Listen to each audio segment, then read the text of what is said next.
Get rid of that thing so I can see it. There you go. Hello. Hi guys, can you hear us okay? Let us know in the comments if you guys can hear us okay. The spiders ate Ryan and Jeff. No, we're here. Sorry guys. Always technical difficulties. Always. Yeah, let us know if you can hear us. Can't hear us, let us know. Oh, hello.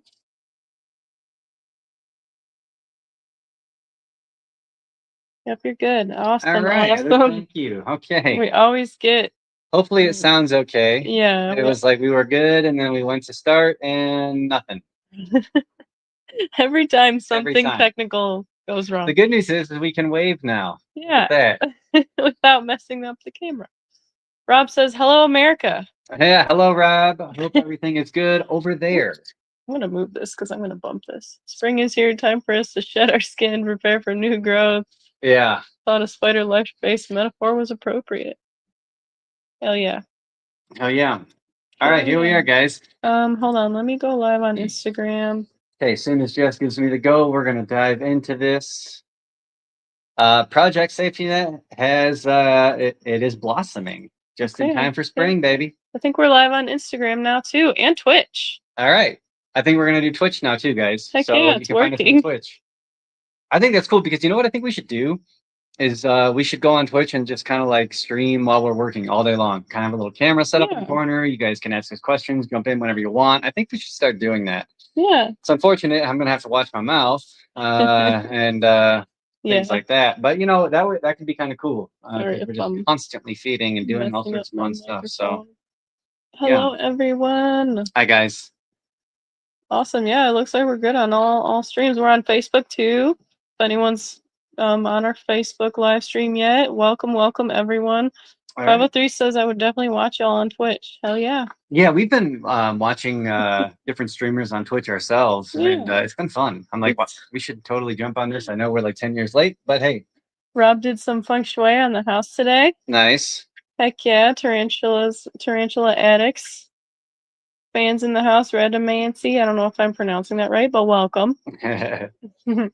All right, guys. Well, let's go ahead and just dive in. As long as the audio is good, we're going to do this. So, like I said, Project Safety Net is blooming. We are moving forward. It seems like 100 miles an hour, and we are at the next stage of the project, which is babies. If you haven't noticed already, we announced a release date for the first batch of babies for April 1st. If you're watching this in the future, hopefully you've already picked one up for yourself, and hopefully you have watched this video before you made the decision to. No, you will have watched this video. Yeah, that's right. Before you decided to get your first ogre-faced. So let's go ahead and dive into it, guys. I'm Ryan. This is Jessica. Welcome to Spiders After Sunset. This is the complete Cameroon Netcaster Hair Guide.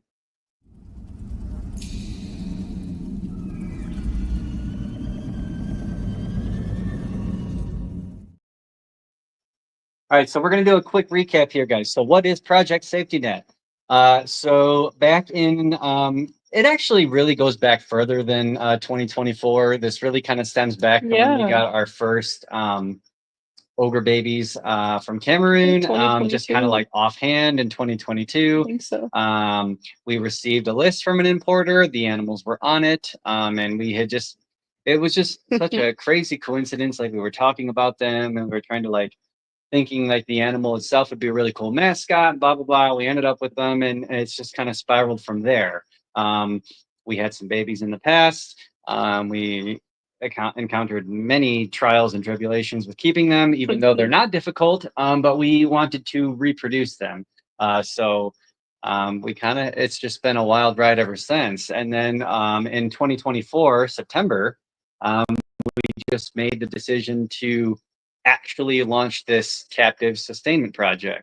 Not with the goal of re-releasing animals in the wild, not that kind of sustainability. That's not really how it works. But we wanted to establish a population of netcasters in the United States for as pets and things like that, and really stop the importation of that species specifically. Now, we can't obviously stop anyone from importing them, but what we want to do is at least get many animals in captivity so that there's not a demand. The truth make them more accessible. More accessible, yeah. Healthy animals accessible. Bringing animals in from Africa, specifically from Cameroon, it's very rough. It's a very challenging process. It's very expensive. It's very difficult on the animals. There's lots of things that can get lost in translation. And overall, I would say the animals just don't do well in transit. So while we love the net casting spider, we just felt like if we're going to do this, let's do this right. And let's hopefully kind of put some pressure off of these wild populations and get this going. So in September, we got a small group. But I'm happy to say that each member of that group has done their part, and we have a lot of babies. And we've had lots of support. We have so many babies, like so much so that we've had to like make some sacrifices in other projects and things like that, because it takes I would say it's every day. Every day it's taking a lot several of hours day, every several day. hours every day just to care for all of these animals, which I'm so happy to report, and I'm happy to do it. Yes, it's a good problem to have. It's a very good problem. It is a problem. Yeah. So I want to give props to all of those animals that we got in. They did their jobs, and everyone's doing really well. Oh yeah, we got a bunch of folks from the Tarantula Addicts Discord in here. Fensfit Farm, hey. Scott says Iggy the Crested is doing great. Heck awesome. Yeah, Rehouse is GBB today. Wenjun's here. Wenjun, what's up, buddy? Hey Marcy, much love from PA. Blue Bomber's here. Hell yeah, Amanda Mamus, hell yeah. Nice to see all these names in here. Good to see you guys. Thank you for hanging out with us too. And if you guys have any questions, please reach out, because odds are if you have questions, somebody else down the road is going to have the same exact question. And then if we miss something, you guys can call us out and we'll get it answered. So that'll work. Okay, guys. So again, we are talking about the Cameroon ogre-faced net casting spider, Asian Opus aspectans. The Dinopidae went through a reclassification in when, Jess? 2022. So they were Dinopus. Now they are Asian Opus. Yes. A lot of them are. They're still Dinopus. Is that correct? Is that still a functioning? Dinopidae, you mean? Dinopidae. Yes. Yeah. Okay. I wish they never did that. But as taxonomy goes, they sequence some genomes and come to find out that animals that split are different enough. Genetically speaking, yeah. So you will find ogre-faced or net casting spiders all over the place. Just everywhere you find tarantulas, really, you'll find these animals. So they're in the Americas. They're in Asia, Africa, and Australia. So they are all over the place. Even in North America, as northern as South Carolina, yeah. Now, those animals don't tend to do as well in captivity as the animals do from Africa. So thankfully, that is a species we're working with from Cameroon. So, and you'll kind of find out as this unfolds that this species is really not difficult at all to keep and care for, but they are a little particular. So we're going to talk about some of those little nuances. And and if you know anything about us, if you watch any of our previous episodes, that's how we treat most of the animals that seem to have a reputation of being difficult or whatever. They're not difficult, they're just particular.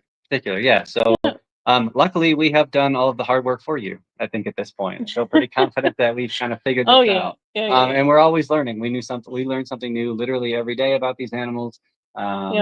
And we're implementing things to try for future batches as far as rearing goes, and hopefully we can share that with you down the road. So that's very exciting. Wenjun says he resubscribed again. Thank you, Wenjun. Thank you, Wenjun. Yes. If you guys want to, please feel free to subscribe. And John says, love from Tennessee. Hey. We're in Tennessee, John. We're north central Tennessee. I don't know about you guys, but we got to figure out this wind situation. This is we lost power again last night. Yeah. Ben's in the house. Any idea what the status is of the Cameroon net casting spider in captivity in EU? Not a single clue, honestly. No, I know there are people breeding them. Feel free to reach out, and I might be able to put you guys in touch with some of those folks. We do know, after talking to the importer, that Cameroon is still regularly imported to the EU, but we have just not heard. Yeah, we've exported. Sorry, we have just not heard great stories about that process. So that's why we don't have it in our power to do everything and anything. But we are very passionate about this spider in particular. So this is just how we can contribute to hopefully stopping that. With a lot of these relatively short-lived true spiders, it's so easy to make a couple, of the first generation captive bred and then sell most of them. And then a lot of breeders might end up with, we have a bunch of mature males, our females aren't ready yet, males die off, and now we have a bunch of females and no males to pair with them, and then the cycle kind of continues, unfortunately. So we're trying to perpetuate the captive bred population in the States now, hopefully. Hopefully. We'll see how it unfolds, but we'll talk about how you guys can help us with that. Real quick, Blue Bomber, when are these guys hitting the market? Great question. Zach, we have tentatively set a release date for April 1st.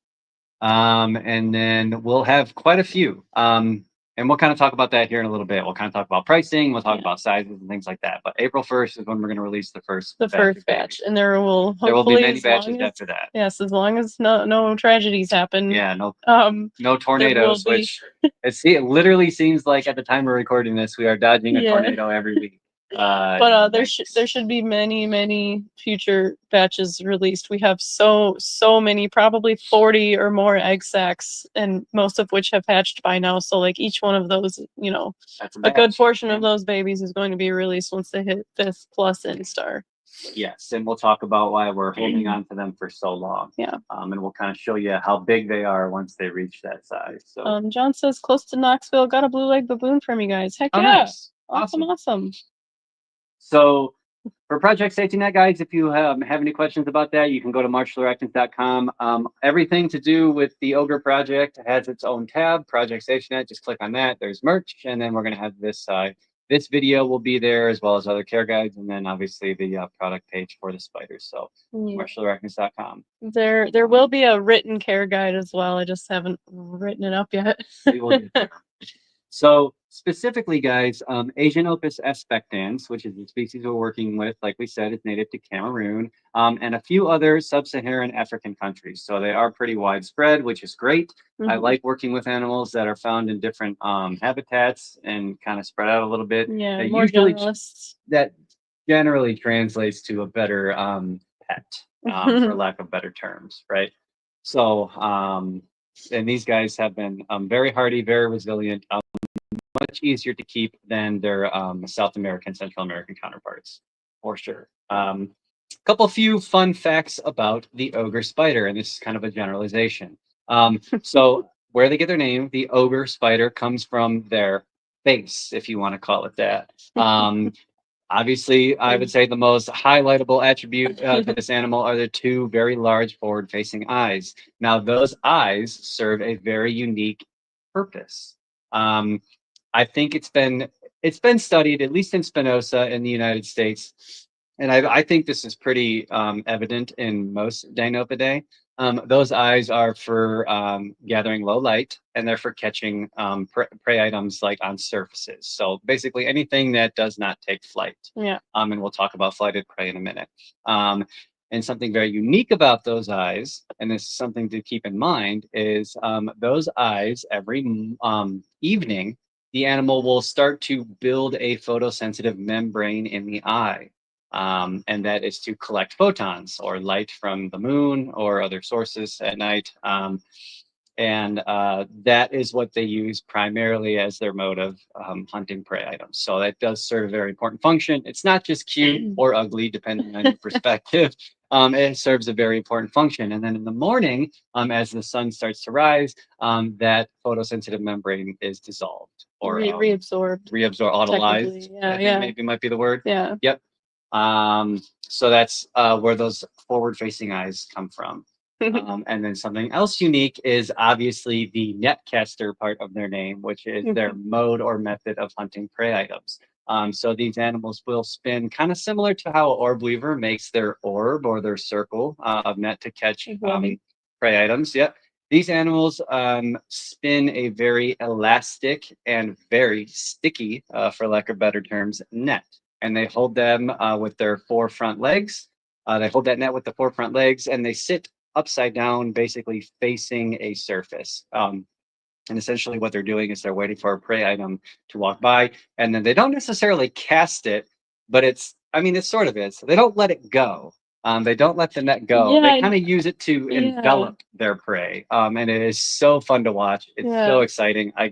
I could watch it all day, all night. I noticed today, I can't remember which source it was, but I was just doing some quick last minute reading in I might have even been Wikipedia, and it said like they drop their net on the prey. They do not drop it on the prey. They definitely fling it at the prey and catch it. Yeah, but it doesn't leave their hands. Yeah. Like it's like they hold on to it. Okay. Yeah, they like toss it. Yeah. Net casting. Yeah, but they don't let it go. Yeah. So it's very exciting. And another cool thing about that particular web that they make their net out of does actually like digest the chitin of the thing that is in the net too. It will actually like adhere to the chitin of like a cricket or a roach or something too. And that is very if you get one of these from us, you will find that out. Yes. You don't want to touch it, and you do because it's not gonna like digest your skin or anything, but it is actually very sticky. It becomes an entangled mess very quickly. And we'll kind of talk about that too. But like these animals are very much just sit and watch and let them be what they do in the wild, because everything about their hunting process is very specific. It's unique and it's very specialized. So. Real quick, Fen is asking, how do you establish a new captive bred population while avoiding inbreeding and genetic bottlenecks? That's a great question, Brian. So Fen. Who? Fen. Oh, I thought I saw Brian. I'm sorry. Fen, I'm sorry, Fen. Let me answer that question. So this is just a start. The truth is, at least with invertebrates, well, anything in particular, the invertebrates don't seem to be as sensitive to genetic bottlenecking. And that I can kind of see where that kind of comes from, evolutionarily speaking, in the wild. These animals have so many babies, and a lot of them, they might travel, but it's not too far. Yeah. So I think evolutionarily speaking, I don't think these animals are susceptible, as susceptible to bottlenecking as opposed to reptiles or mammals or anything like that. Vertebrates. But all we can do is we get a diverse founding population, which we did. I think we started with 22 animals. And 19 females. I would, yep. And then I would say 80% of them definitely already came in gravid, so we can establish that. About. And then we paired the two males that we did get to the other females who were a little bit younger. So that is and we'll talk about how we're tracking this and what this looks like for you guys. Don't worry, we have definitely thought about all of that, and that's all going to be recorded. I don't know if you guys can see that. There you go. But we'll talk about that. So that is the best that we can do for now. I'm not saying that this won't take some supplementation or some new blood in the future, but I can guarantee you that the progress that we've made under this roof will definitely decrease the amount of the demand of wild-caught animals for sure. So that's how this is a start. This is not a permanent Definitely not, by any stretch of the imagination. We're not going to say that because that doesn't make any sense. But this is just a start. This is something that we are capable of doing, and we decided that this is what we're going to do. So, Brian says, thanks for the amazing Hellfire Widow at Tinley. Heck welcome, love that you're loving her. TA sent me awesome era. Thanks for joining. That's amazing to see them do that. Yes, it is awesome. Dog Walk said burrito fi. I'm all about burritos. I had a burrito yesterday. Thanks for stopping in, Trevor. Have a good night. Have a good night, Trevor. Babsy, what are the most common prey insects? We will get into that. Yep, we'll get that. Absolutely. We've definitely noticed a couple of things. We'll talk about once again, not tricky. Nope. And then I want to just go ahead and just share one last fun fact. Cornell University actually did a study about these animals in Florida. They specifically studied Dinopus spinosa. Asian opus, sorry. I still refuse. I hate that. Anyway. Dinopus, no. Spinosa is Dinopus still. Okay, good. Okay, so Dinopus spinosa. And what they discovered is, in addition to the eyes being their primary method of detecting prey items, they are very sensitive. The metatarsals are an organ that are very sensitive to a wide range of frequencies. Of sound. Yes, and that sound correlates to the wing beat of flighted prey items. So these animals are absolutely physiologically capable of detecting certain flighted prey items, so flies, locusts, things like that. I actually don't really know exactly what they were eating, but the point is that they've discovered it's a wide range of frequencies, and I can confirm this because at night when I'm talking like this, the animals, if you get close to the enclosure, they will pick up on that frequency and they will toss their net upward. Not toss, even but like they will. even on the other side of the barrier too. Yeah. Like we don't open the enclosures and talk to them or anything like that. But Right. like Yeah. they detect that even behind a barrier. Yes, they're Extremely very good at sensitive, that. yeah. So keep that in mind. Yeah. They can detect flighted prey items too, and that's how. Basically, what that means for you, if you don't want to feed flighted prey items, know that they are sensitive to vibration. Yeah. Okay. On And surfaces sound. and whatnot. Yep. Yeah. And things like that. Keep that in mind. Redomancy says, how difficult are they to keep as pets compared to other true spiders? I would say they're very easy. They have a couple of The quirks. stage of growth. Yeah. As with most true spiders, the stage of growth affects the ease of care 100%. Yeah. But as with most true spiders, the larger they get, the way easier they are to care for. Just like widows, just like jumping spiders, these animals have their own learning curve when they're very small. Yeah. I think we figured it out at this point, but we'll share that later down the road. But as far as like when you buy them from us, the size you'd be receiving them, which I'll show you guys here in a little bit, they're essentially bulletproof as long as you kind of follow these little parameters. Like 20 times the size of a fresh hatchling. Oh yeah, if I hear one person say they're so small, I will laugh at you. Yeah. Anyway, they're pretty good. They're eating small crickets right now. Ernest says, hey Ernest. Hey guys. Rob, tea and scones, Ryan. That's what you need. Yeah. I like scones. Have you ever had a scone before? No, you don't like sweets. I'm not a sweets person. If I walk by and fart, will I get hit with a net? Yeah. It depends. Yeah. You should try it. Yeah, you gotta really try to report back. Yeah. I'm from Minty Stripes is from TA too. Heck yeah. So glad to see everyone from TA joining in. Heck yeah. Did you discover anything you didn't expect? Definitely. Yeah, we'll talk about that. Yeah, we'll actually let's talk about it now. So I would say the first thing, when we started this project, even like getting into it, we did not know how the babies got out of their egg sacs. Oh yeah. We had no idea. Yeah.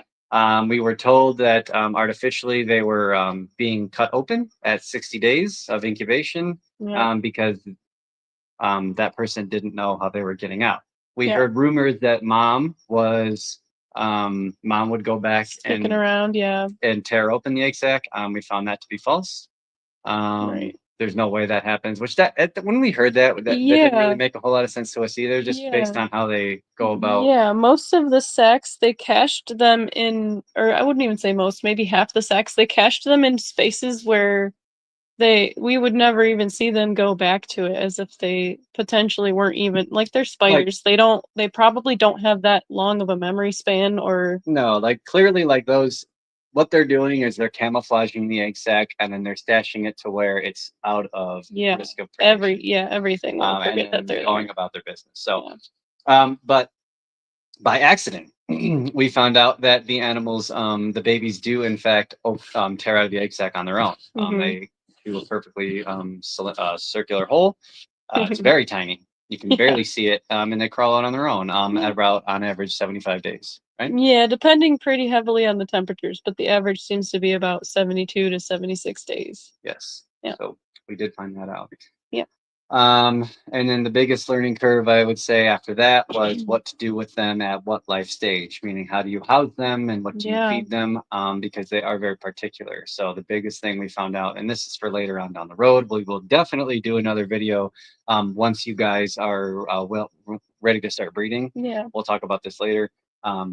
But they definitely have to be separated at third instar. Like once they start molting, because that's when they start eating. At second instar, they are not eating. And then at third, they have to be separated into a larger space. Yeah, at least into smaller groups and larger spaces. Much smaller groups, meaning there's 200 of them in the rearing cup. They need to be separated in large cups in no more than like 5 spiders per cup.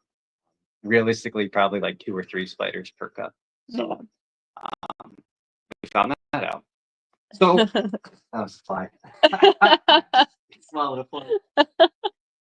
Welcome to Spider Base, everybody. So All right. many fungus gnats. So let's talk about some husbandry. Real quick. How easy is it to sex them? I think we'll get into that in husbandry. Yeah, we'll get into that. Yeah, once they're a certain size, it's very easy. But before that, best of luck to you. Okay, so let's get into husbandry, shall we? Yeah. Okay. So our adults are currently being kept in 8x8x12 Exoterra or acrylic purple box enclosures. You could use, pick your flavor, but 8x8x12 seems to be the perfect size enclosure. For the juveniles, we're keeping them in these size cups. So you could realistically do something this size once they reach third instar, all the way up until about sixth or seventh instar. Excuse me. And then from this size cup, you would go into something like the 447. And this is a female here. I don't know if you guys are gonna be able to see her. Let me get her. Put your hand behind it. It might help. There she is, right there, kind of all stretched out. There you go. There she is. She's so beautiful. So this is about the size that we're going to offer them. And this is a 2-ounce deli cup. This is a 2-ounce deli cup. This is a 6th or 7th instar female. She's kind of stretched out right now. I think she's 7. Yeah. Oh, we can tell them sex-wise around 6 and 7. So, and then once they're about this size, we would go ahead and put them in something the size of this, which is the 4x4x7. Yeah. Okay. Or an 8x8x8 would be a good choice too, I think. So there is no such thing as big, specifically with these spiders. I would say, honestly, the more space you give them, the better. These are just kind of like the parameters that we found work for us. The animals are not inhibited in any way in making their nets and finding prey items. So this is just our experience. Okay, so keep that in mind. Real quick, minty stripes. Do they each make a tiny hole, or do they find another one's hole? Fascinating. Just one hole. One hole. Yeah, whoever that little ambitious one is that makes the first hole, they all find their way out of that one little tiny hole. And we have found out that if you put them in an enclosure that also has a tiny hole, like a little bit larger than the size of a pinhole, they will find their way out of those holes too. Guys, do not kid yourself. Don't risk it. Yeah, don't take our advice. They will find that hole. I'm not kidding. I've never seen anything like it. Yeah. They will find that little hole and they will get out. Yeah.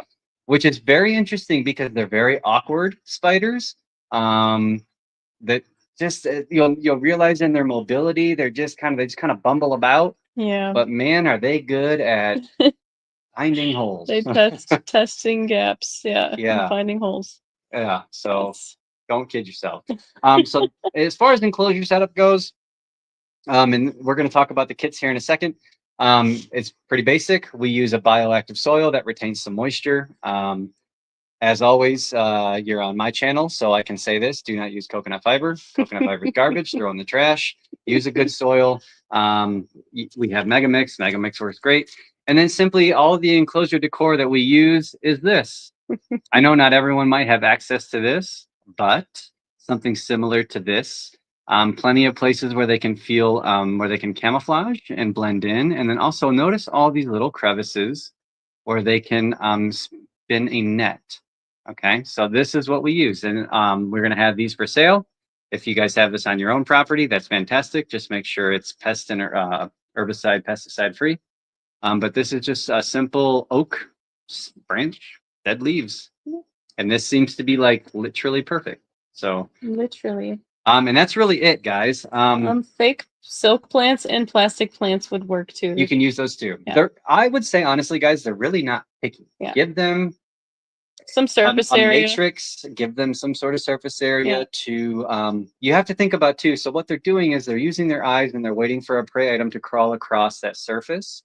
So whatever you put in the tank, make sure it's got lots of contact points and surfaces for a prey item to walk about. Right. If you just give them one little arch, they'll probably figure it out.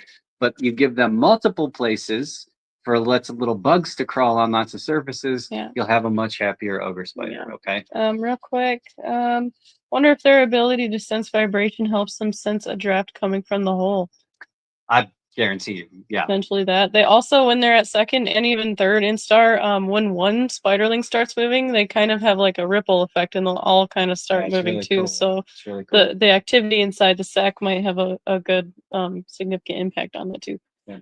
Do you boil and dry your leaves? Yep. So what the leaves that we're selling, they will come heat treated. If anyone's going to do this from your own property, which I highly recommend you do, definitely heat treat your organics or botanicals. 175 degrees for about 10 to 15 minutes. In an oven. In an oven. I mean, that's kind of overkill. Do not go over 175. Okay. Don't do that. Just keep it at 175 and just do a few minutes, guys. Okay. That will kill some hitchhikers, and you'll be much happier. How active are they? I would say extremely inactive. Yeah, they're not an active spider, for sure. Correct, definitely. Yep. When you rehouse them, excuse me, they will be extremely active, moving all over the place. But what they're doing is putting web anchors down and like making their little comfort space with their little trip wires and stuff, and then they will sit and they will wait. Yep. By day, guys, they are completely sedentary. They are camouflage specialists. And then at night, their whole goal is to find a spot, make a net, and then more sitting and waiting. Very elegant, very beautiful, graceful, beautiful species to watch. But like that is their day to day. Okay, it's very simple. So I would say in your home, put them in a low traffic area. Although they really don't seem to be too particular. I just low traffic area and just to be safe. They are a display piece. They are definitely not something to interact with, for sure. Dog walks, we do have, we will be selling all these things as a kit, everything you see here. Yeah, we're gonna go over this. Yes, it's on our website under Project Safety Net, but we'll cover all that as well. This will all be available. Yep. So that's going to do it for enclosure setup. Temperature, again, guys, these animals are from Africa, so they experience a wide range of temperatures. What we have found to work best is low 70s to low 80s. Seems to be the range that works. Obviously, a little warmer during the day, but they're really not picky. It can get lower than the 70s at night. But the next day, I would come back up. They're really not picky. I don't see them actively seeking heat like we do tarantulas, although I'm sure they do appreciate it. So keep that in mind. Humidity and misting. Now, these are very thirsty spiders. It's actually very interesting. They seem to want to drink a lot, at least under our conditions. They do not seem, they are from Africa. They don't seem to be very needy as far as humidity goes. But keep in mind, the more humid your environment is, the less water they will lose. These animals, initially, not in 2024, but back in 2022, when we were keeping them, we realized that they really need access to water to molt successfully. So these animals molt similar to what's the species that we have a bunch of? The huntsman, and then like the whip spiders. So they need to hang upside down and pull themselves out. Use gravity to help them. And you can imagine how much moisture and everything that's going to require to kind of facilitate that transition. So they're very thirsty. I would just say moderate to high humidity, but it can fluctuate. I think the biggest thing, and this is for pretty much all spiders, miss them frequently. I'm not saying rain on them. I'm saying simply provide them droplets. You will be amazed at how often these spiders drink. We've never seen them use a water dish. If you want to offer a small one, go for it. I've never seen them use it. Yeah, we don't really provide water dishes. I mean, we did the first time we raised them and we never saw that. So we haven't provided them now. So we can't really speak that much as to how often they use them, but they truly, I don't think they need them. But do mist the enclosure lightly. They will immediately respond to fresh droplets, and they do like to drink. They will even drink it off themselves. With that, and we'll talk about this a little bit more too, a defense mechanism when they're small like this, when they're sprayed, is to completely fall. They will drop from whatever perch they're sitting on to the soil. When that happens, do not go looking for them. Leave them alone. They're fine. They're playing dead. There's a good chance you won't even be able to see them in the soil because they're going to blend in, and you can do more harm than good if you go looking for them. They will shoot right back up when they feel safe. Like they're already attached to a strand of silk. they will find their way back up. Don't touch them. I think that applies more to the smaller slings, though, doesn't it? Definitely. Have you seen that with the larger ones No, too? the adults, they just sit and take it. You can spray them with a fire hydrant. They just but don't do that. We don't recommend that. But don't with the slings. If they do drop, it's okay. Just leave them alone. Okay. Shut the enclosure and come back later. Yeah. How smart are they compared to other true spiders like jumping spiders? I would say they are their own thing. Yeah, I would say they are highly specialized in their senses of sight and sound detection. Other than that, I would say they are probably not very intelligent. So, because you mentioned jumping spider, I'm going to go ahead and just get this out of the way. These are not holding spiders, like at all. They're very awkward. They're very skittish. You'll see when you get them and you go to put them in the enclosure, you're just gonna like, you know, like okay. They're very difficult to maneuver and what, and just they're not a holding spider. Yeah. This is like simply let's set it up, leave it alone, and watch it do its thing. Let it be a spider. Don't bother it. It's hard to get them out of their enclosure. They don't like it. They panic. Just leave them alone. But I would say when they're left alone, like you will see them. They're out all the time. I mean, they're out and right in the open, but they're trying to camouflage, which is why this kind of helps. But it's so cool to watch them do their thing when they feel comfortable. It's like so worth it. You won't want to disturb them. So, got that out of the way. Feeding. Lastly, feeding. So the cool thing about this species is they tell you. They tell you when it's time to eat, which is really exciting. Lights are turning off. Finally, the sun is setting. We started a little early. The best prey items we found so far are crickets and specifically red runner roaches. They will eat dubia, but you can imagine if you're familiar with dubia, how inactive they are and how kind of like bumbly they are. They just don't make good prey items for these guys. We have dropped them in their nets and they will eat them, but they really don't seem to like dubia roaches. Crickets are fine, but I would say by far their favorite prey item so far has been the red runner roaches. They're very active, they catch them, and there's something about the exoskeleton on the red runner. Their silk seems to like grip and bond to it like instantly. Like it's there's something cool about it. So once they have a hold of those red runners, they really get excited. So if you have red runners, great. That's their favorite. That's their favorite. But crickets are fine too. Did you talk about free feeding? So I would highly recommend guys to start out. We've gotten them past the fragile stage. They're good. So when you get them from us, they're good to go. I would say free feed them. Only do one prey item at a time. Put it in the enclosure and let them find it. That's why crickets and again red runners are good. Or let it find them. Yeah. Let the spider do its thing. Yeah. If you guys are feeling up to it and you want to drop something in its net so that you can ensure that it eats, that's okay. But again, these animals will tell you when they want to eat. With that though, every time they have a net doesn't mean hurry up and feed them. Okay, let them.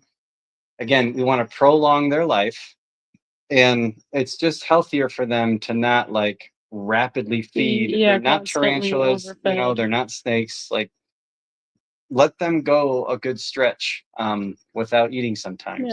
And just like any other true spider or any arachnid, you can tell how well fed they are by how big their abdomens are. And if we can get a better zoomed in picture of this female, you will see she's very well fed. We don't really have like a comparison, like a body condition score chart for these guys yet, but it's pretty obvious. When they have a gigantic abdomen, they're probably fine for a while.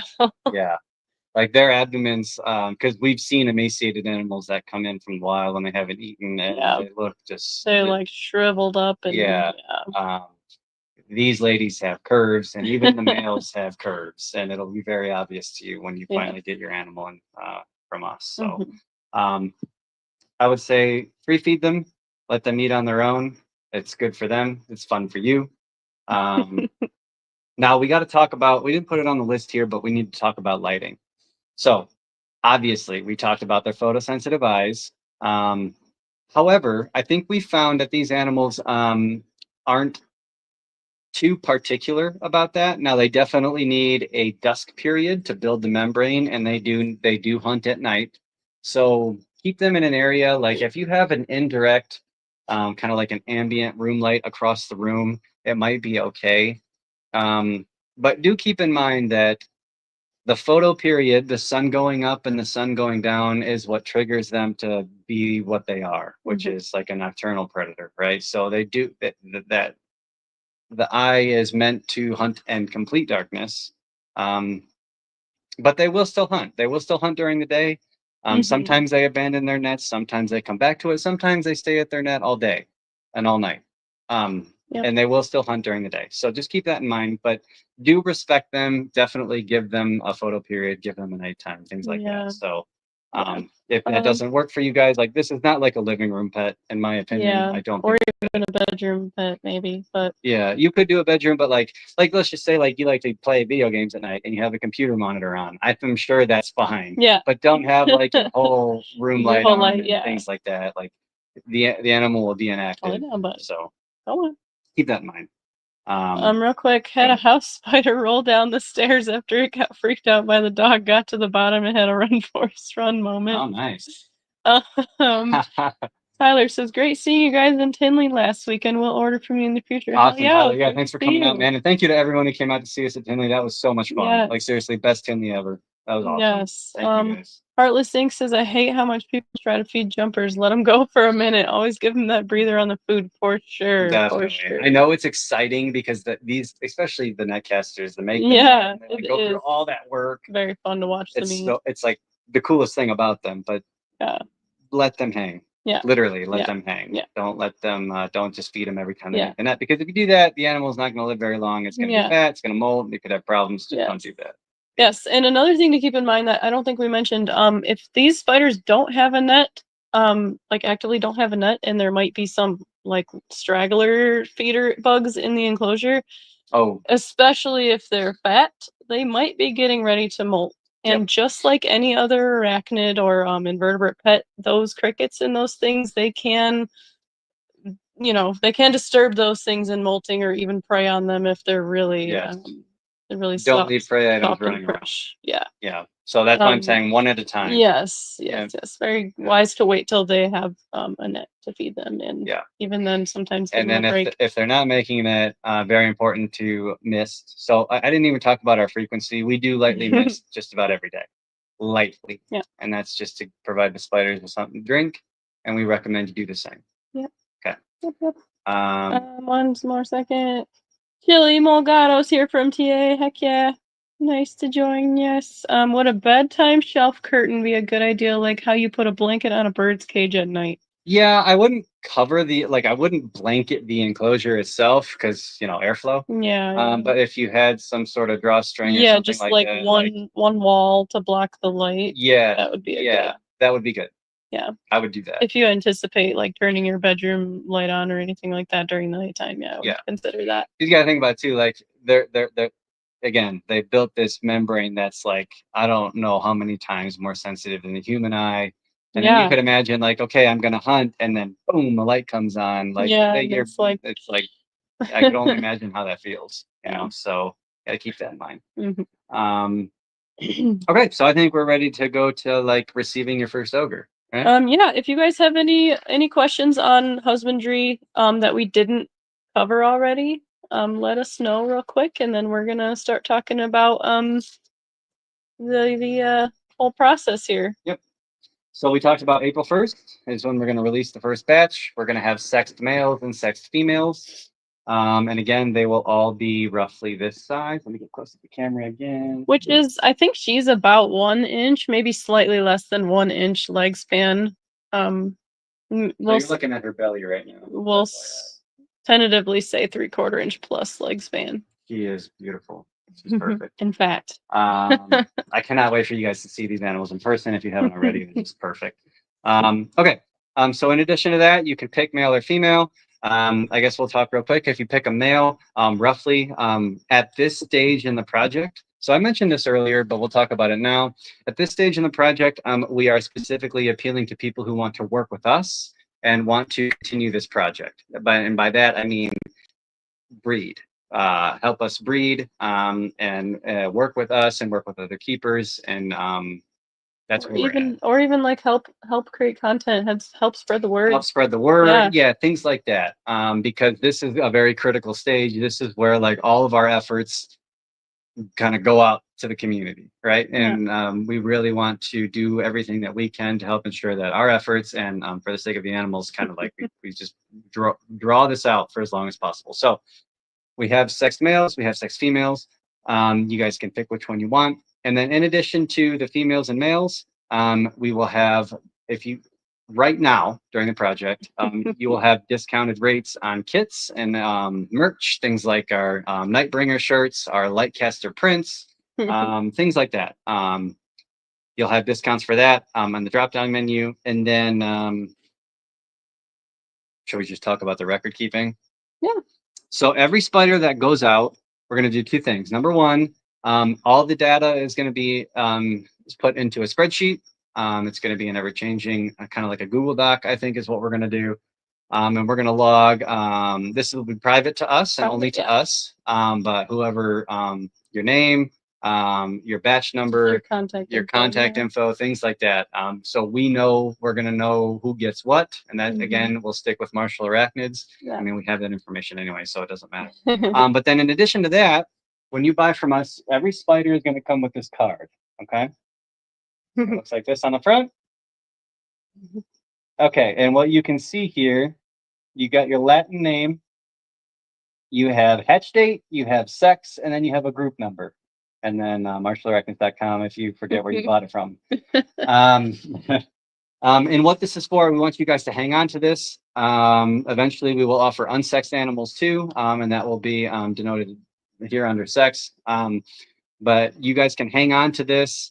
And this is kind of like for your records. Again, we're already going to have it. But if you guys want to reach out and maybe our Spiders After Sunset group to other keepers who get these animals, let's say you end up with a male, you end up with a female, you need a male, and things like that, you guys can communicate with each other. And here is your method of, I don't know, knowing what you got. Yeah. Right? And so this is coming back to that question we got initially. This is how we're going to help reduce inbreeding and things like that. Again, we don't think inbreeding is necessarily like immediately detrimental to these species, but genetic diversity is never a bad thing either. So so again, we have a founding population of 19 females. So we have 19 different groups. And then within the groups, we have different hatch dates. And that's going to be important. So if you get a male from us at this stage in the project, that animal will mature in 6 to 8 months. Now, the first group of males, 6 to 8 months since the hatch date, not the purchase date. Since the hatch date, sorry. That first group of males might not be viable to the project because they will likely mature and expire before our females mature. But if you guys want a pet, the males are awesome. They're really cool. So. There's that. But that's, you can kind of see how all of this information is pertinent, and we just give you this ability to keep track of records for yourself, right? So every spider will come with this, and then you get your spider. The spider will be packaged something like this inside this deli. She's perfectly suspended right there. I hope they all arrive just like this. This would be great. So this is how they would come. And then we encourage everyone to get the kit. Now, you do not have to buy this care kit. This is just making it easy for you guys. This is just what I would do. This is what makes it easier. You don't have to. You can use your own imagination, but this makes it good. So makes it good. Makes it good and easy for you. So what's going to come in the kit? You've got your dead leaves that look like that. You get your fine mister. I highly recommend using fine mist. These are wonderful. Look at that. See, it's so fine you can hardly see it. You get your purple box. Now, this one's a prototype. Hi, Jalen. Please don't clog up the chat. Hi, Jalen. Love you. You get your purple box. It will either be the new model, which the new model might come off. The top might come off.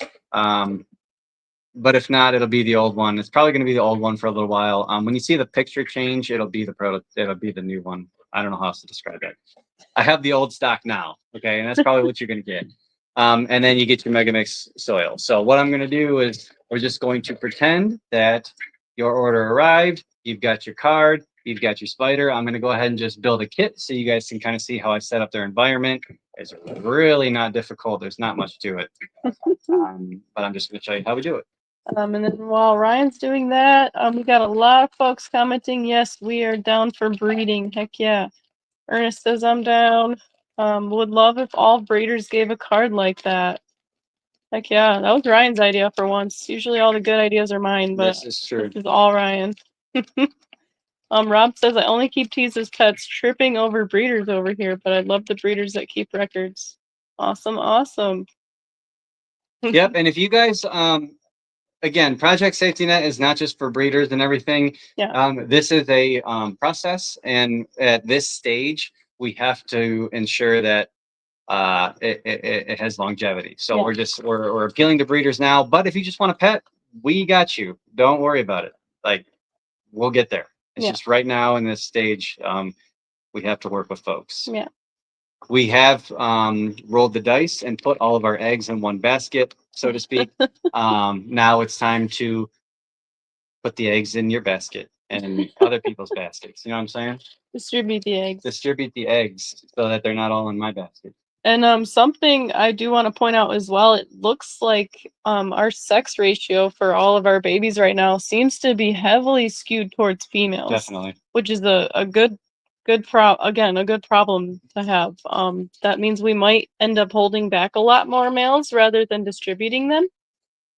Because we need to ensure that our captive project is still going well for future generations. But that means a lot more females to now, guys, when you get this, if you buy a kit, okay, like you might have to do some trimming.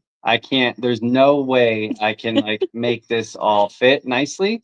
So I'm going to go ahead and do that. That's perfect. And again, your purple box, the top might not be removable. Actually, it won't be. But if in the picture the top comes off, then yours will come off. Okay. I don't know. That's where we're at. Are we doing two versions? No. Okay. The new kits are in production. They're not here yet. The new box. Okay. Okay. They will not be here in time for the drop. Oh, so you're gonna get old stuff. But it's okay. But eventually these tops will come off. So the future kits are going to be the removable lid ones. Yes. When you see the picture change on the website and the top comes off, that's what you're gonna get. Okay, so I went ahead and trimmed everything. You can kind of see it fits really nice. Doesn't that just look really nice? Aesthetic. Really aesthetically pleasing. And I just put the excess leaf litter down at the bottom. We'll go ahead and put our lid on. Perfect. Okay. Now, your spider, when it first shows up, hopefully you guys do this right away. Do me a favor. We're gonna go ahead and mist lightly. Why? Because the animal's going to be thirsty when it shows up. Okay, you can see it's kind of lightly foggy all over the place. And then before you move on, what's the purpose of the substrate if they spend all their time in the leaves? Do you keep it damp? Great question. Yes, I do. I do keep it damp, and I highly recommend you do it. Again, the animals can tolerate dry conditions, so don't worry about that.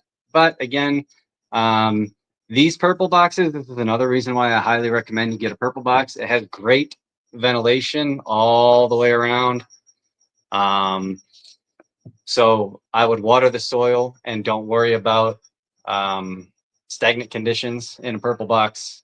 It's just not an issue. So yes, I do use soil. Also, the soil is a dark, like if you think about their vision, like I'm pretty sure they could catch prey items without it. But like it's good contrast, like the prey item versus like a dark base, and I don't know. It makes sense. And also, obviously, the substrate, you can use live plants in here if you want to. You don't have to, but it also holds moisture. Yeah, so I was gonna say, the substrate is just like aesthetically pleasing. It helps keep the bottom of the branch in place. It helps absorb odors, and you will see, or you will see if you keep these spiders that they do leave behind big boluses, like leftovers of once they've sucked all the juices out of their prey items. So you can absolutely keep these with no substrate. I think we have done it with spiderlings, but Oh, we just prefer to use substrate. I like substrate. I like it damp, and I like it with springtails. Yes. You're just gonna be happier that way. Too. They also ask, what is our substrate made of? There is an ingredient list. We proudly put exactly what's in our substrate on the website. So if you go to marshallarachnids.com, Mega Mix Tropical Substrate is what we're using. Yeah, but you got pretty much all the amendments you could possibly want in a bioactive soil. You have hardwoods, you have organic compost, leaf litter, charcoal, sphagnum moss, alfalfa, calcium carbonate, mycorrhizae, literally everything you could want in a bioactive soil. It's in this. Yes. It takes me a lot of time. We loan out spiders for breeding, but this species will be our first attempt doing it ourselves. Heck yeah, spider people, we can help you through that whole process for sure. Love to hear it. Okay, so I'm gonna go ahead and just introduce her to the box. Would they attach web to the top and then it get ripped when you take the lid off, or are they pretty good at staying on the leaves? Great question. So I'm just gonna answer it if you're not. I'm gonna focus on her. So with these top opening enclosures, this will kind of be a spider by spider basis. If you see that your spider is attached to the front or the top, you will probably want to try to avoid opening that door. Do not come at it through the top. Yeah, for these species, we're just gonna go ahead and say that. She's already settled in, like perfectly. I don't even, you guys probably aren't even gonna see her, but she just literally found the perfect spot. You ain't gonna be able to see her. She just parked it immediately. She's suspended up in there. Where is she? She's in there somewhere. Yeah. Do you want to use the tongs to point at? Yeah. Oh yeah, you can kind of see her fat booty in there. So again, these dead leaves, guys. I don't know what else to say. It's literally the best thing ever. They just this is perfect. So there you go. Hold on, real quick. I wanted to finish answering that question too. These guys sometimes they will actually like attach some of their webbing even to the front door too. They will. And this might be a kind of unpopular opinion. I don't know how Ryan feels about it, but it's okay. Yeah, if you have to destroy that one strand of web to open the door and offer food or whatever, it's okay. Here's what I will do though. Here's what I'll say. You'll notice, so when you go to open the door or swing it open, they'll swing with it. So like just crack it open slightly to the point where you're not tearing strands of silk. And then just toss a prey item in there and walk away. Yeah. It's simple. It's very simple. Yeah.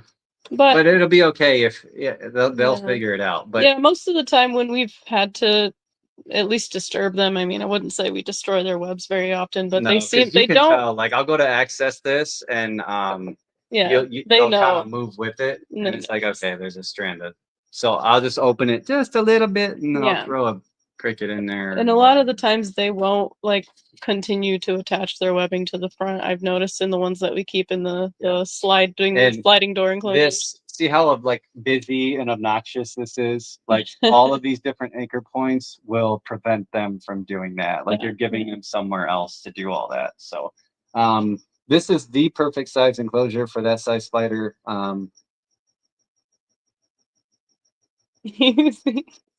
springtail. I was like, what's that in there? There's a fruit fly in there. Yeah, something.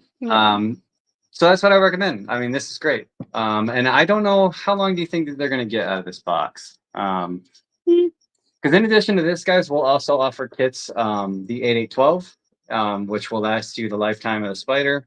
I would just buy both because, let's be honest, as soon as the spider outgrows this, you're just going to have something else to put in this. Yeah. So I would just buy both, and then there you go. You have a nice 447 for something else. Yeah, and we will probably not right away, but we'll probably be offering 8812 kits for sub-adults and adults as well. Definitely. Probably, yeah. Is ventilation very important? I will be honest, not as much as I thought it would be. Important, yes, but they don't seem to be as particular as most spiders. Be careful. That doesn't mean keeping them in a stagnant box is going to be okay. But they don't seem to be as susceptible to stagnant conditions as other spiders. But you shouldn't. Again, that's not a free pass. I'm so hesitant to say this stuff. Provide some level of cross ventilation, and you will probably be just fine. Just fine. Yeah, but they are not as particular. If you're ever questioning, like if you're making your own enclosure or buying your own enclosure for it, do not hesitate to contact us. Yeah, please and ask us what we think of We'll tell you your right away. ventilation and whatnot, your setup. But I'll be honest, like I started keeping them in the actually hold on. Yeah, so this is perfect. So this is what I'm rearing. Just what size is this? 16 ounce. I started rearing them in these 16-ounce cups. Notice how there is not ventilation on the sides right now, but I do have the completely ventilated top. I've been experimenting to see how this goes. Oops. So far, so good, guys. So keep that in mind, okay? The substrate is damp. I dampen it every other day, and I do lightly mist them every other day. So these are like tiny spider These wings. are tiny. You can barely even see them. Yeah. Spider People says, other than you guys, I've only been able to find one good ogre-faced guide that includes breeding info on arachnivores. Now, as far as breeding goes, I think we've got that pretty much nailed down. Yeah. Pretty straightforward, but again, just like their husbandry, there's a couple little small details. We'll cover that in the future. Piece of cake, though. Like we're gonna do this together, guys. Like we got it. I feel pretty good, and then I can't wait to learn from you guys too. I'm sure you guys will observe things that we haven't. Yeah, find better ways to do things. But we're gonna do this together, and we're gonna succeed for sure. Like we got this. I'm really excited about this. So good dirt substrate as well as springtails is key for long-term better health with a lot of my hunties. Helps keep maintenance down. Yes. Yeah, man, all of them. I think. How key is ventilation for the health? Are we talking amblyopig swamp? Ventilation isn't a problem to like more air. We kind of covered that. Yeah. Can you say again what kind of spider you're talking about? Just tuning in. Oh, well, welcome. We are talking about the Cameroon net casting spider. Sorry, I'm still catching up on comments. Or the Cameroon ogre-faced spider, Asianopus aspectans. That has been our little project of love for the last few months. Not trying to just try and check on like what I've got. It's got enough for my hunties, so it's probably fine. Yes. Yes, I would compare them to huntsmen if that's what you're talking about. Sure. Where do females tend to leave their egg sacs? Do you remove the sac? Good question. Plus, what it's attached to from the female's habitat as soon as she lays it? So they do two different things. They will suspend the egg sac from, they'll kind of almost like an ornament. They'll kind of suspend it from some surface. And what they'll also do is they'll go down. This is why I also like soil. If you're grab a sac, sure, to show them. If you're going to breed these spiders, you need a soil, and you don't just need a soil. You need a soil that's got lots of particulate, because these animals, the females will go down and they completely decorate the egg sac in the surrounding vegetation or particulate, right? So they kind of cover it. And then they will either leave it hanging like a little Christmas tree ornament, or they will bury it in the soil somewhere. And then we do remove it. Another thing we learned is that they will bury it. Bury it in the soil. That's how one stack ended up in the trash can, and it hatched in the trash can. Yeah, so there's a sack that is covered in. Show you guys. There's a little right at the bottom. There is the little marble size, maybe 1 centimeter sack, and it's hanging on a piece of and some other debris. Yep, and it's hard as a marble. Yeah. And so once they do that, we will remove it. But sometimes the females will hang out with the egg sac for a few days. In that case, we don't rip it away from them. There's no rush, right? Just keep track of when she laid it. And then just let her hang out with it, and then eventually they get hungry, and then nothing. Yeah, they'll forget about it. So yeah, don't be in a hurry to pluck it from her and hang out with it. Just be nice. She worked hard. They do work on it like all night, so yeah, keep that in mind. Rob asks, so would you keep just one in a cup like that? Yeah. So at this stage, yeah, past about 7th instar, which is what we just housed into this enclosure here, at or past 7th instar, I would put them in at least a 32-ounce deli cup, which is about the same size as this enclosure. This one's got crickets. Yeah, but that size deli cup. So think of it this much space per spider. Yeah, minimum. About 6-7 inches. Yeah. So this one is this is 4 by 4 by 7 inches tall. Yeah. Let's see. Amy's here. Hey, Amy. How's pairing on them? How average is male mortality? Like, should I be buying 2 or 3 males? So Per female. I'm gonna just share what I did, and this is how I found success with them. Okay, so we know that at night the animals make their nets, right? So what I did is, this is the only way I found success, and this was the only way I found really cool behaviors. I would set my alarm 2 hours before the sun comes up. Okay, so about 3 o'clock, 4 o'clock in the summer or whenever, doesn't matter. I don't know, 2 hours before the sun comes up. It's like 5 in the winter. Come down and observe which of your females has a net. If she has a net, there's no pairing to be had, right? But what I've noticed is the females will create this kind of cluster of web. It's kind of a scattered mess up at the top of the enclosure, and they will attach their limbs to it. Now they're not. It's not like they're holding a net, but they like position themselves along all these different strands. It looks like kind of tripwires. It's like tripwires. Yeah, messy. So far, to me, that has been the only indication that the females are receptive. And by getting up that early, you're not just putting the male in and then leaving, right? You know the female's not going to make a net. She's probably receptive because she's hanging out in her little cluster, and then you can watch the male.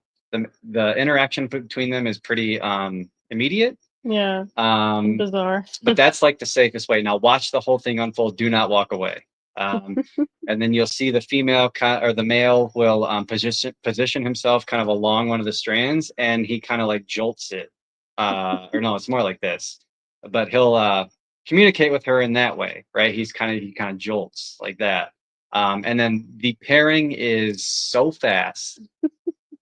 We're talking, guys, I swear it's milliseconds. That's why the males, they have these very long legs, very incredibly like awkwardly long pedipalps, because it's like touch and then he's gone. And that's the pairing. And hopefully he gets away. I have lost one. I wasn't watching, granted. But that's how you pair them. And that's how we've also learned that they don't need a net to eat. Yeah, to eat something. They will use their little fangs. Yeah. And that was confirmed by John Ritchie too. John Ritchie's been a huge supporter of our project. Yeah. Johnny Venom on Instagram. He did confirm that he was tongue feeding his elderly female, and she would just eat the cricket off of his tongs. So without a net. So, but I would say that's not normal. I would say that's kind of like circumstantial. Yeah. Right. So Spider People says, I want to order the trash babies. I love an underdog story. We do have them labeled, so we will let you know when trash babies are ready. Trash Patch Kids. We call them the Trash Patch Kids. Yeah. Yep. What temps do y'all keep them on an average? Do they need a photo period, or could they stay in a dark corner of the room? We kind of covered this at the beginning of the video, but again, they absolutely 100% need a photo period. Yes. So the sun needs to come up and the sun needs to set. Yes. 8 to 10 hours of daylight, and then right. Yeah. And then as far as temp goes, they don't seem to be too picky. Low 70s to low 80s in that range. I would say warmer during the day. During the day, yeah. Cooler at night. So. Is there a big size difference between males and females? Not until maturity. When they mature, the males are almost like twice the leg span. 2-3 times the size. Yeah. The body size is pretty small. Body size, they're real small and thin. But the leg span is huge. Freakishly long. Like, yeah. Like, probably, like 6 inches probably. They're ridiculous, so. But females max out at about maybe 3 inches tops leg span, I think. Yeah. Would you say? 3.5. So they're not a very big spider, guys. Again, 8 by 8 by 12 is plenty of size. Yeah. For them. Yep. And talk a little bit about the dimorphism that they're gonna see once their spiders get a little bit of size. Yep. So the females, they do have an abdomen that's kind of shaped like this. So they do have an arch, and then at the front, so if their head is here, at the front of this arch, you're going to notice 2 lovely lady lumps. And that's pretty typical of the female. The males, they have an arch, but they don't have the lady lumps. And it's kind of like more thin and streamlined on the abdomen. It's very cylindrical. And that's kind of what we're looking for once they reach 6 instar. That's how we're able to tell the difference. Because laterally, They have these little squiggles that kind of look like veins in a leaf. Yeah.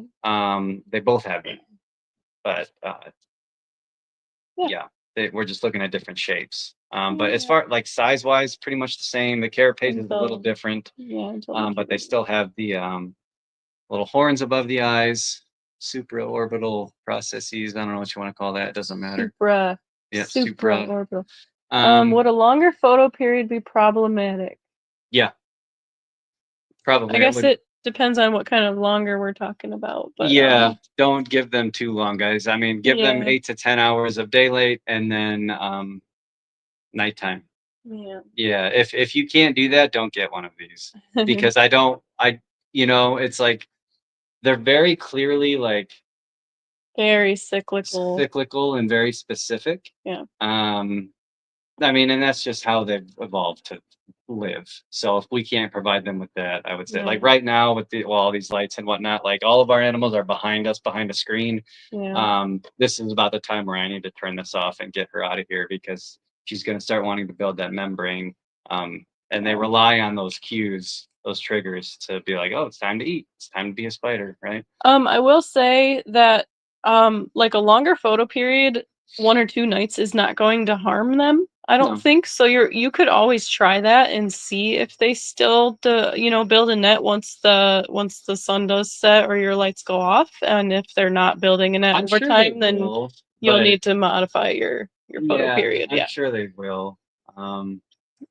They say their plants get 12, but they're gonna have to figure out less light. You're good. Oh well, if they get 12 hours a day, would be I think that's okay. Yeah. I think that's okay. I wouldn't, you know what I mean? Like I wouldn't leave the lights on all night and then turn it off at like 3 a.m. and then be like, well. Yeah, I don't think that's what they meant by longer photo period. Oh, okay. No, 12. That's fine. 12 hours should probably be fine. Yeah. Like I said, test it out. Make sure they are comfortable with building a net once those lights do go out, and it'll probably be fine. It'll be fine. Zach says, sorry, I've been doing homework, but I'm back. Forest floor or more treetop style enclosure? Like this. Mix of both, kind of. Yeah. Like understory, not a forest floor, but an understory. Yeah. So primarily what they're going to do is they're going to hunt right below, not always, but they're going to hunt kind of below where the foliage starts. They're going to kind of hang out and look downward. But not always. Sometimes they'll look straight up in the sky with their net. And, or they'll be right up against the smooth surface of the wall. Yeah, sometimes they do dumb shit like that. Which is okay. So, they'll figure it out. They do figure it out. Yeah, we have definitely never had an ogre starve in our care. No. They're so easy, guys, because again, they tell you. Yeah. Like, okay, I'm ready to go. Yeah, Heartless 12 and 12 should be fine. Test it out for a couple nights and see how yours react. Yeah.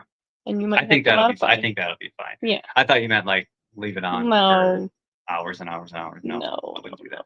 Just extended. Yeah. Yeah, sounds like my type of spider. Heck yeah. Yeah, they work for me. Although, like, I will say getting up 2 hours before the sun came up, that was hard for me. But you know what? Okay, we learned something. Yeah. I'm very cyclical myself. I like to, the sun comes up, I can't go back to sleep. Before that, I'm like, oh man, I don't want to do that. I'm a late riser. I don't know. I can't relate to any of that. Yeah, Jess can sleep through anything. So. Yeah, she's perfect. She like parked it right. Did she? Yeah, she hasn't moved. She's like, this is good. Yep. She's like the same exact color of those leaves too. Yeah, it's really cool. Awesome. Like you'll learn to look for the veins in their abdomen. Yeah. That's how you'll be able to see them. Their legs blend right in with like the stems of the leaves. Yep. Stupid question. Is there any bite potential? Not that I would want to voluntarily hold. Just got kids at home. That's a great question. Okay. No, I don't think so. So these animals have fangs, but they are not aggressive, or even defensive, at all. We have held them because again, they're not like a tarantula where you can like scoop them into a cup. They don't do that. So in the times that we've had to move them, we kind of do one of these around them lightly like this. I just don't see them biting. Like I don't think they can. Of course, they have fangs though. Potential's there. There's no comment on their venom. I have to have to think that it's probably very weak and mild because of their how much energy they put into their net and all that Correct. stuff, for sure. Like their net probably does all the work for them. Yeah. But that being said, what they'll do is they rep the prey item and they will bite it. Yep, and they then go bite it. They walk away. And then they wait. So the only time that we've ever seen an ogre like even use its fangs in a defensive kind of way was honestly a very ill spider that we got in our import, who she had tried to lay eggs, but she wasn't able to make a proper egg sac, so her eggs had actually spilled all over her abdomen, and it kind of seemed to be impeding her motion a little bit. Yeah. So we actually did very gently, and I don't recommend this, do not do this. But we wanted to make sure she was okay. We did very gently hold her down and like we took a Q-tip and kind of gently remove the eggs. Eggs from her, and she was sort of, maneuvering her fangs on the surface that we had her on. I don't even know if she was trying to bite it or just get a grip or something. But that was again, that was a desperate time. Circumstantial. Yes, exactly. That should never happen. I just don't see these animals being aggressive at all ever. So. Yeah. No. Yeah, so. I've never seen them deploy their little fangs other than that one time. But yeah. All right, I think that's going to do it, guys. We're going to download this video, and then we're going to kind of cut it up. You will be able to go back and rewatch this on YouTube. We're going to cut it up and put that version on our website for everyone to refer to before you buy your spider. Yeah, Shuckle, we're going to send some to Coyote Peterson and make him do a bite test. No. Never mind. Just kidding. Not my babies. I don't like him. My babies are not like No. Okay, so... No. I think that's it, guys. Let us know if you have any last minute questions. But we will be around, of course, forever to answer any follow-up questions you come up with after this. Yep. Jess has a buy me a coffee thing. Buy me a cricket. Buy me a cricket. Literally, please. Crickets are expensive. If you guys want to donate to the project, or if you want to tip us, if you want to buy Jessica a coffee or a cricket, please do, or a cricket. Link to all Project Safety Net products are in the description. More coming. Also, Nightbringer shirts are now on the website. They're pretty dope. Features original art by Brian Sturway. This is his Lightcaster. This one's special though. You can't get this one. You can't get this one. You can only get. This one's special too, but you can get this one. Purple one. Yeah.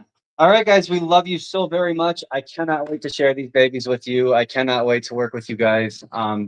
We're very excited. Hopefully you guys are excited. If you guys have any questions, please reach out. But April 1st, here they come. We will give you guys more warning. Yes. We'll talk soon. Yeah. Right. We got some more questions though. Oh, okay. Let's see that real quick. Spider People says, for breeding, would we want to order females now and wait to order males for pairing later? Yep. That's the move. Yes. They seem to grow at about the same rate. It's just males seem to mature much faster. Sooner. Yeah. Like you'll be very surprised. A male will be this big, and the next molt he's that big and mature. They grow a ton on their mature molt. Yeah. But yes, this first round of males that we will be releasing, they will probably mature and pass away long before our captive bred females mature. And we will hit that home once again. Yeah. Because we don't want anyone to be surprised. We're not trying to do that here. They'll make great pets. They're awesome. Yes. And some of our males are beautiful because they're taken after that really ornate mom. Yeah. That we had. Never seen an ogre like her before, and some of the males have her color. So they'll be great pets. They're just probably not going to contribute to the project because they will mature and expire, which is okay. Fen, why are they so cute? Great freaking question. It pisses me off. They're so cute. So cool to see stuff on ogre-faced spiders. Glad that the TA server sent me here. Hell yeah, awesome. Emily, thank you for joining us. Thank you guys so much. That's a good question. Spider People's question, please. What's the lifespan of males versus females? Great question. Yeah, I don't think we covered that. Yep, you're looking at about a year or so for males. Yeah. And then, that can be manipulated with temperatures and feeding frequency. Very much so. Mm-hmm. And then 2 to 2.5 years for females. Yeah, average. On average. Let's see. Do they breed at any time throughout the year? As far as we can tell, we've been told that they are seasonal in the wild. Yes. But that makes sense because pretty much the entire continent of Africa is extremely seasonal with dry seasons and wet seasons. I bet, guys, they're so opportunistic. Like, I bet they'll breed all year round. Yeah. I think it's like when it's time, it's time. Yeah. You know what I mean? So. Yeah. And with our most recent import, we did receive a lot of large mature animals, but we did also receive some juveniles too, which were like way too young to like contribute to that same generation. Yeah, so and they're coming. They've been paired.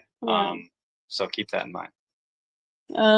So any purchased males be good as send back loaners potentially for y'all? Not at this stage. Unfortunately not. Yeah, so if you purchase a male right now, it will just be a pet. He'll be your pet, and you will love him forever. And then probably, it'd probably be what, 6 months from now. Those males will probably maybe 3. Well, the oldest ones are 3 months old. We have to look at the records, guys. So 3 to 5 more months they should mature. The oldest ones. Okay. Yeah, so that female that we rehoused in this video, that's one of our largest animals. She's one of the largest, oldest. She hatched on January 1st. Oh, really? Oh, I thought that was one of the December ones. Nope. But cool. January 1st. Yeah, so these will be our oldest holdbacks for the next generation that are about her size. So the males that are from her group are probably going to mature long before she does. Yeah. Appreciate you all. Let us know any more last minute questions or comments. I'm sorry my voice is very nasally. I'm sick. Yeah, we got the post-Tinley sickies. Yes. That's what happens. But it's not COVID. I don't think. Anyway, thank you all. All right. Any last minute? I think that's it, guys. We love you very much. We're excited. Thank you all for joining us. Keep an eye on the socials, and we'll talk to you guys soon. Yeah. Okay. Did you let them know how to sign up to be notified when they're... Go to MarshallArachnids.com, go to Project Safety Net, and then sign up to be notified once they drop. But so we are like... Click the Cameroon Netcaster product page, and then it'll say out of stock, and it'll say sign up to be notified when they're in stock. And you'll receive either a text or an email notification as soon as we put them in stock.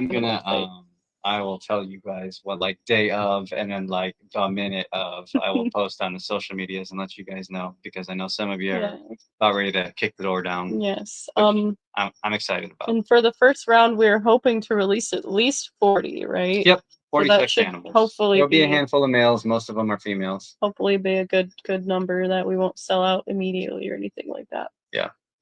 Yeah. So, and if we sell out, awesome. Good for the project. A couple more weeks and there'll be more. I promise. So, okay. That's it. Awesome. I love you guys. We'll talk soon. See you in the next one.